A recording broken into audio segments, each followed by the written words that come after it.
Hey guys, I have my Moist Critical outfit on today. Hey guys, coming to you. This is Charlie coming to you with another video about my life here in Japan.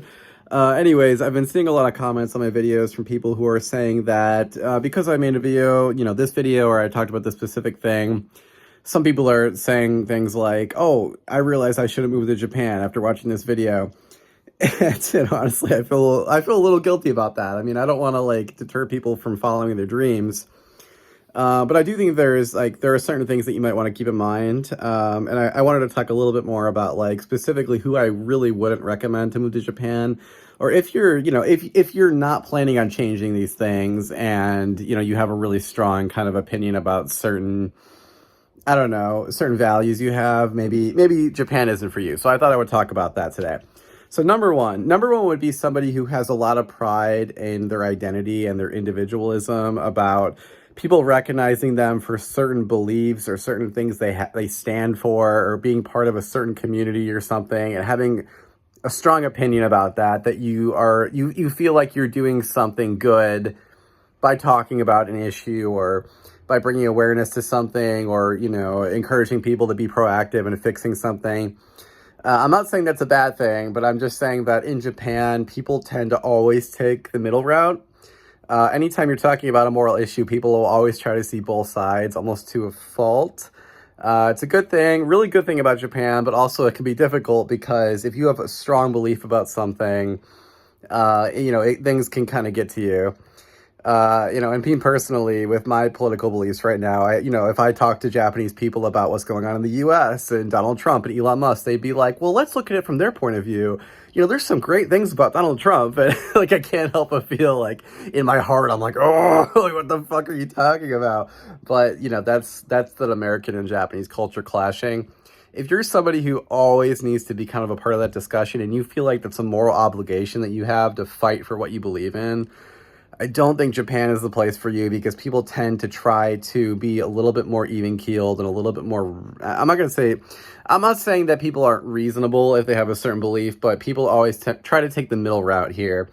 And I think people who, they really want to have that discussion are going to struggle, because it's just not something that's done in Japan. And when you do try to talk about things like that, people can feel uncomfortable, and they'll tend to try to avoid you, and that's just the way it is. That's the reality. If you go to a bar or something, or get people to, if you're drinking with somebody, you can talk about those kind of things. But even then, it tends to be like, I find a lot of the conversations surrounding more political or like moral issues like that tend to be simultaneously very mature and adult, and like, again, seeing the perspective from all sides, and also very juvenile at the same time in Japan somehow.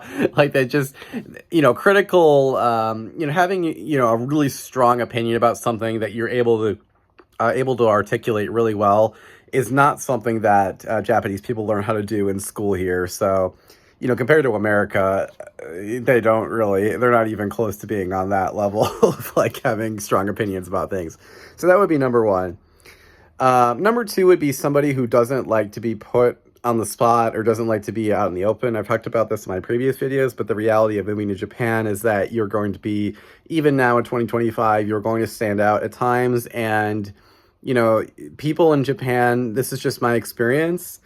Maybe some people will disagree, but my experience has been that, like, for example, if you have a Japanese friend and then another one of their friends comes, and you don't know them, the Japanese friend who you're both friends with, they won't introduce you. You have to introduce yourself, or they're just going to talk to the other friend the entire time. I don't know what the deal is with that, but that is just my experience with the culture here, is that people expect you to jump in. And I don't think it's like I don't think they have any bad intentions, or they're trying to leave you out or anything.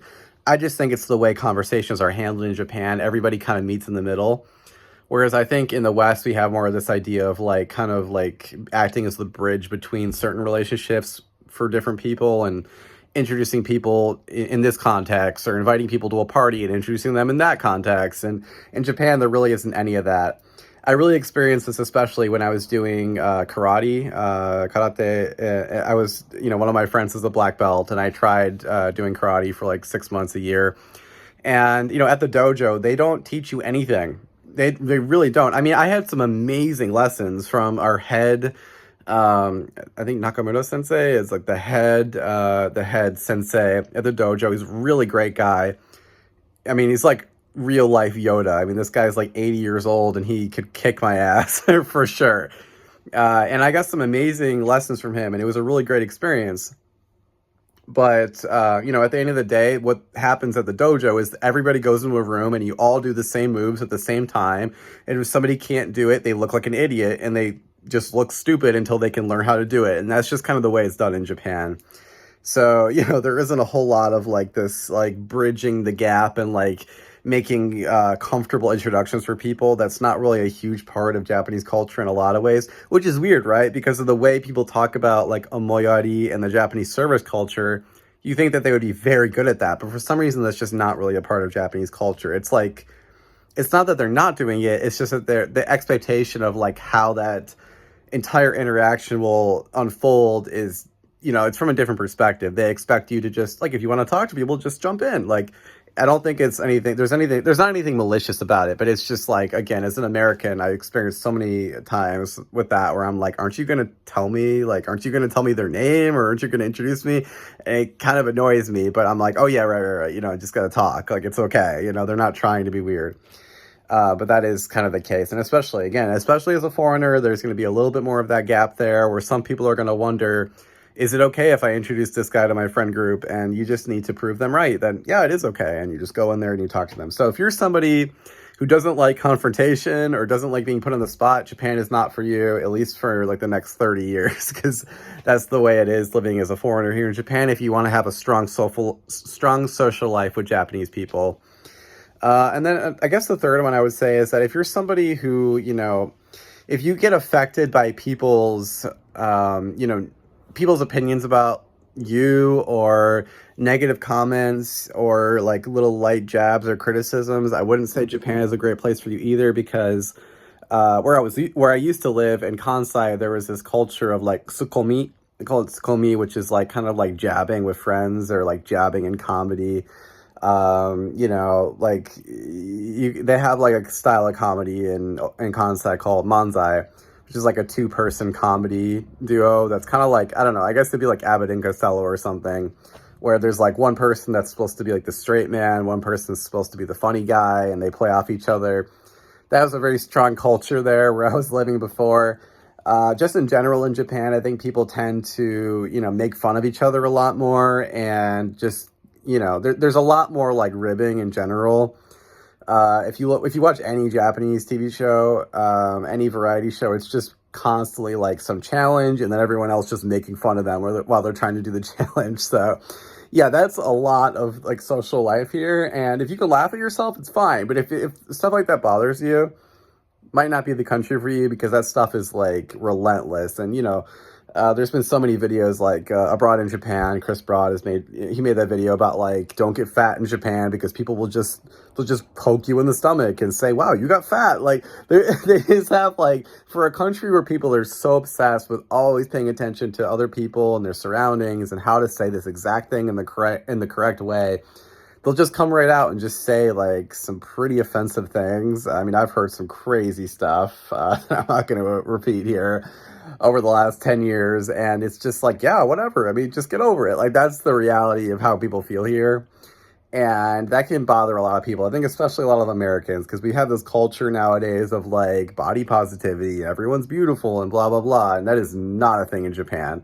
And it's also like it's not a thing in Japan, but also people don't see it. They don't see your value as a human being as like only in your looks or only in this monetary value.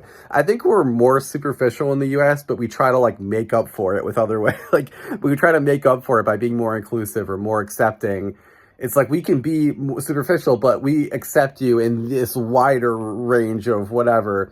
And in Japan, it's like, yeah, no, this person's really beautiful and they're better at being beautiful, but you have other things that you might be valuable in, and that's okay. Like, you're not beautiful, but you have this to offer, right? And it's just the way people talk about it, like the way people think about it is so different compared to America.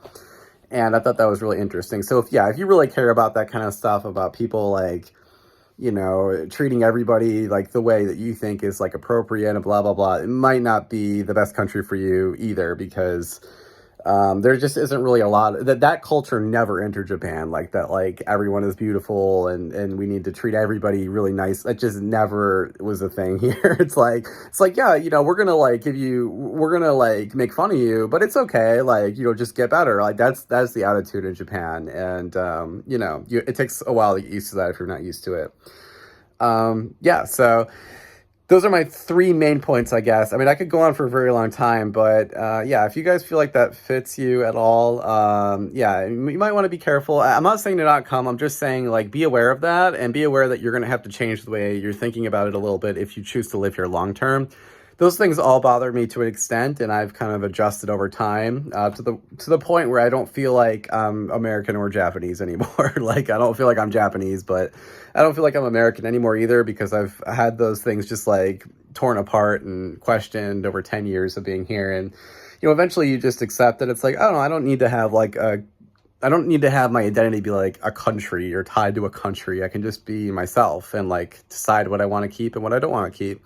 So yeah, I hope you guys found that helpful or interesting or insightful. And I don't want anyone to be like, oh yeah, I shouldn't move to Japan because I saw this video or I saw that video. It's just things to think about. I mean, if you decide that, that's okay. But there's a lot of nuance to it. And this is always a journey, Like, it's not just like, don't come to Japan. It's like, okay, if that bothers you, come to Japan and see how you feel in a year, right? So I hope you guys enjoyed the video. If you liked it, please consider subscribing or liking the video, obviously, whatever the YouTube thing is. Yeah, either way, I really appreciate you guys watching, and I hope you have a great day or night wherever you are. And yeah, thanks guys, and take care. Okay, see ya.